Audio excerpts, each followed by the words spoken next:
அதுபோல் தேங்காயை மென்று சாப்பிட்டாலும், அப்படி இல்லைன்னா தேங்காய் பால் குடிச்சிட்டு வந்தாலும், டெய்லி குடிச்சிக்கிட்டு வந்தாலும் நம்மளுக்கு வந்து அல்சர் வந்து நல்லா குணமாகும். அல்சர் வந்து நாள்பட்டு நம்மளுக்கு அதை கவனிக்காமல் நாள்பட இருந்துட்டு அப்படின்னா அது கேன்சராக கூட மாறும்.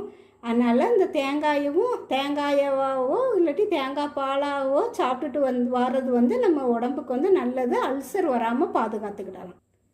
பாருங்கள், நல்லா அரைக்கிறதுக்கு நான் தண்ணி இதில் சேர்க்காம இந்த திக்காய் எடுத்து வச்சுருக்க தேங்காய் பால் இருக்குல்ல, அதையே கொஞ்சம் கலந்தது அரைக்கேன், தண்ணி சேர்க்கலை.